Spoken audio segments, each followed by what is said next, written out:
여러분 안녕하세요. 아르터 스코펜하워입니다. 저는 19세기 독일의 대표적 철학자로서 제 철학의 핵심, 인간의 삶과 세계의 본질을 꿰뚫는 의지와 고통의 개념을 통해 이 세계와 인간 존재에 대한 깊은 통찰을 나누고자 합니다. 제 생애는 철학에 매진하고 사회와의 거리를 두며 고독한 탐구를 즐겼던 이야기로 채워져 있지만 그보다는 제가 남긴 사상적 유산에 대해 더 많은 시간을 할애하고자 합니다. 저는 1788년 독일 단치에서 태어났습니다. 상인의 아들로 태어나 유복한 환경에서 자랐지만 어머니와의 관계는 늘 갈등으로 가득했습니다. 제 어머니는 문학적 재능을 가진 사람이었지만 저와는 철학과 인생을 바라보는 관점에서 큰 차이를 보였죠. 어린 시절부터 저는 인간의 고통과 불행에 대해 깊은 관심을 갖게 되었고 그것이 철학적 탐구로 이어졌습니다. 고전 철학을 공부하며 칸트와 플라톤의 사상에 영향을 받았고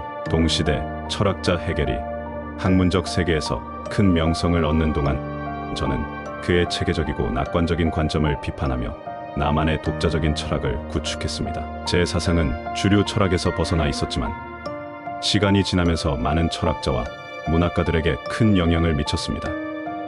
자, 이제 저의 주요 사상에 대해 말씀드리겠습니다. 첫째, 세계는 의지다. 제 철학의 중심에는 의지라는 개념이 있습니다. 저는 이 세계를 근본적으로 설명하는 것이 바로 인간의 의지라고 주장했습니다. 여기서 의지란 인간의 개별적인 욕망을 의미하는 것이 아니라 생명체 모두에게 공통된 근본적인 생존 본능과 충동을 뜻합니다. 의지는 합리적이지 않고 맹목적이며 모든 생명의 본질적이고 근원적인 힘으로 존재하죠. 칸트가 말한 물 자체의 개념을 차용하여 제가 본 세계의 본질은 감각적 인식 너머에 존재하는 의지라고 설명했습니다. 이 세계의 모든 현상은 단지 이 의지의 발현일 뿐입니다. 인간의 행동, 동물의 본능, 자연의 움직임까지도 모두 의지의 작용입니다. 즉, 우리의 세계는 본질적으로 끊임없는 갈망과 충동, 욕망으로 이루어져 있으며 이 의지의 맹목적 성격 때문에 고통에서 벗어날 수 없는 구조를 지니고 있습니다. 둘째, 고통과 허무의 세계관. 저는 인생이 본질적으로 고통으로 가득 차 있다고 주장했습니다. 왜냐하면 모든 생명체는 본능적으로 무언가를 갈망하고 이 갈망은 결코 완전히 충족될 수 없기 때문입니다. 우리가 무언가를 원하고 그것을 얻기 전까지는 결핍으로 인해 고통을 겪고 그것을 얻은 후에도 곧 새로운 갈망이 생겨납니다. 이러한 갈망과 결핍의 반복이 우리를 끊임없이 고통 속으로 몰아넣는 것이죠. 따라서 저는 인간의 삶이 끊임없는 결핍과 욕망의 굴레 속에서 고통으로 이어진다고 보았습니다. 우리가 진정한 행복을 얻을 수 있는 순간은 어쩌면 이러한 욕망에서 벗어났을 때일 것입니다. 하지만 의지의 본질이 끊임없이 무언가를 갈구하는 것이기 때문에 우리는 쉽게 욕망에서 자유로워질 수 없습니다. 이로 인해 인간의 삶은 본질적으로 고통스럽고 이러한 고통은 인간이 존재하는 한 결코 피할 수 없는 것입니다. 셋째, 예술과 관조를 통한 해방. 하지만 그렇다고 해서 모든 희망이 사라진 것은 아닙니다. 저는 의지의 사슬에서 벗어날 수 있는 몇 가지 방법을 제시했습니다. 그 중 하나는 예술입니다. 예술은 우리의 의지를 일시적으로 정지시키고 현실 세계의 고통에서 벗어나 아름다움과 숭고함을 느끼게 합니다. 특히 음악은 의지의 가장 순수한 표현으로 인간의 내면 깊숙이 존재하는 본질적인 감정을 불러일으킵니다. 이러한 상태에서는 의지가 우리를 지배하지 않으며 우리는 한순간이나마 고통과 욕망에서 자유로워질 수 있습니다. 넷째, 금욕주의와 고통의 극복.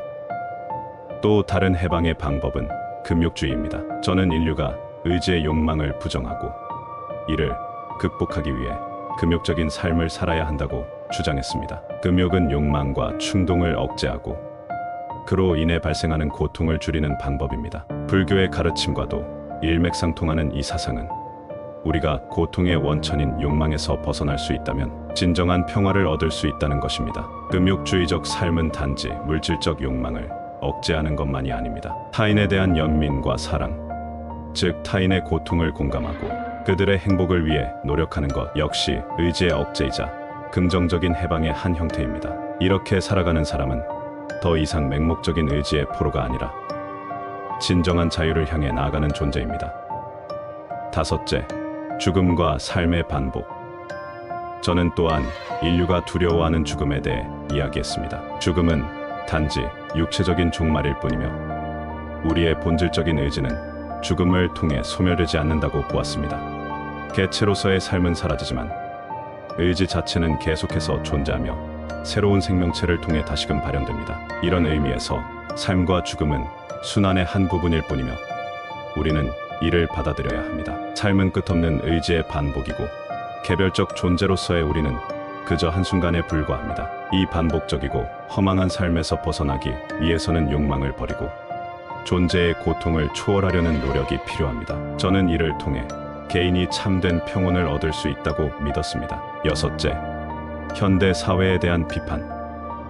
저는 19세기의 낙관적인 진보 사상과는 대조적으로 인간 사회가 본질적으로 허망하고 타락했다고 보았습니다. 과학과 기술의 발달이 인간을 행복하게 만들 것이라는 믿음은 착각이며 오히려 그것은 더 많은 욕망과 갈등을 낳는다고 생각했습니다. 이러한 이유로 저는 현대의 문명과 사회적 제도들을 비판했으며 그것들이 인간을 구원으로 이끌기보다는 더 큰 고통의 원천이 된다고 주장했습니다. 오늘 제가 여러분께 전해드린 철학은 결코 낙관적이지 않습니다. 하지만 저는 인간이 진정으로 자유로워지기 위해서는 현실을 직시하고 그 안에서 스스로의 구원을 찾아야 한다고 믿었습니다. 저는 여러분이 이러한 통찰을 통해 여러분 자신의 삶을 더 깊이 성찰하고 의미 있는 해방의 길을 찾기를 바랍니다.